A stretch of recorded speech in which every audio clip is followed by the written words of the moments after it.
नमस्कार मित्रों, मैं आपकी दोस्त आरती स्मिथ फिर एक बार आपके सामने एक नई लघु कथा के साथ आई हूँ।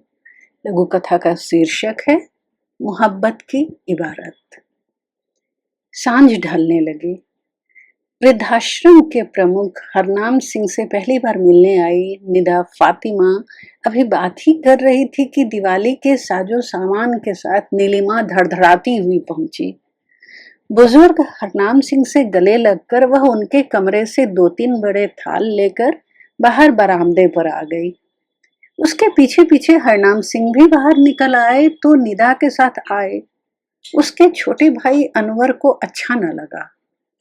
आपे चलो, फिर आ जाना, रुकना, चलते हैं थोड़ी देर में, कहते हुए वह भी कमरे से बाहर निकल आई, जहां नीलिमा थाल में सूखे दिए क्रम से सजाकर उसमें भीगी बाती रख तेल भर रही थी। निदा कुछ देर उसे देखती रही।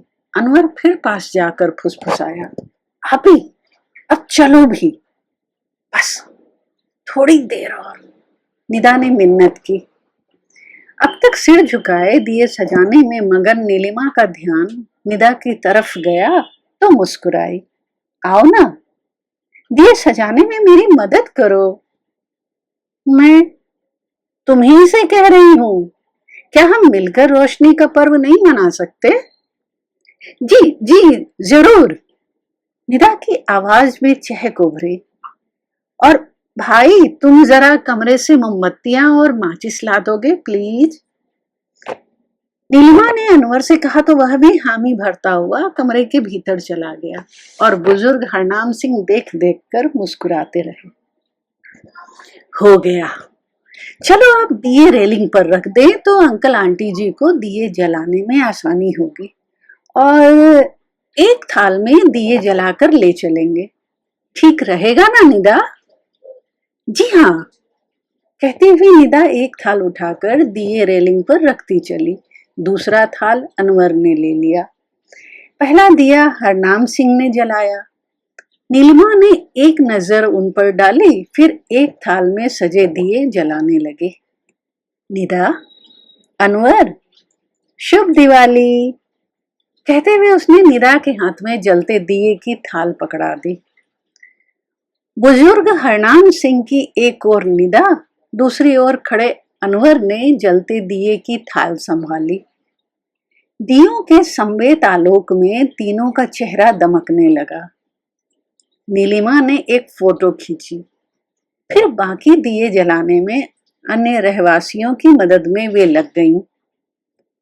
अनवर घर जाने की जल्दी मचाना भूलकर अलग अलग कोण से फोटो खींचने में लगा रहा। देखते ही देखते वृद्धाश्रम जगमगाने लगा। घड़ी ने रात के 8 बजा दिए। पटाखों का शोर बढ़ने लगा तो सबसे मिलकर नीलिमा लौटने की तैयारी करने लगी। हैप्पी दिवाली, मिठाई का डब्बा बढ़ाते हुए निदा बोली। मैं तो बड़े मौके पर आई तो आपसे मिलना हो गया और आज की शाम इतनी खूबसूरत और यादगार हो गई। मुझे भी तुम दोनों से मिलकर बहुत अच्छा लगा। हम सबके लिए यह यादगार दिवाली होगी, है ना अंकल? हाँ पुत्र जी, बड़े दिनों बाद लगा कि पुराने दिन फिर आए। रब सब चंगा रखे, वाहे गुरु दी कृपा बनी रहे। उनकी उजली होती भौएं पलकें तरल होने लगी। मैं आपको दीदी बुला सकती हूँ? नहीं। इस जवाब से चौंक कर वह नीलिमा का चेहरा देखने लगी। अनवर और हरनाम सिंह भी सकते में आ गए। दीदी नहीं, मुझे आप ही बुलाओ, जैसे अनवर तुम्हें बुलाता है। ओह आप ही, कहती हुई निदा नीलिमा के गले से जा लगी। नीलिमा ने इशारे से किशोर अनवर को भी पास बुलाया और उसे भी बाहों में समेट लिया। हैप्पी दिवाली निदा अनवर, वह बुदबुदाई। हैप्पी दिवाली आपी। अब सेल्फी टाइम, कहते हुए अनवर ने एक सामूहिक तस्वीर ली। सब हरनाम सिंह से विदा होकर सीढ़ियां उतर आए। बूढ़े हरनाम ने आसमान पर नजर टिका दी। अमावस की सिहरती रात में टिमटिमाते तारे मुस्कुराते दियों में बदलने लगे, जिनके नूर से आसमान पर लिखी मोहब्बत की इबारत वे पढ़ते मुस्कुराते रहे। मित्रों, यह लघु कथा आपको कैसी लगी? अपनी प्रतिक्रिया जरूर जाहिर करें। फिर मिलूंगी एक नए विषय के साथ, एक नई लघु कथा के साथ। तब तक के लिए शुभ विदा।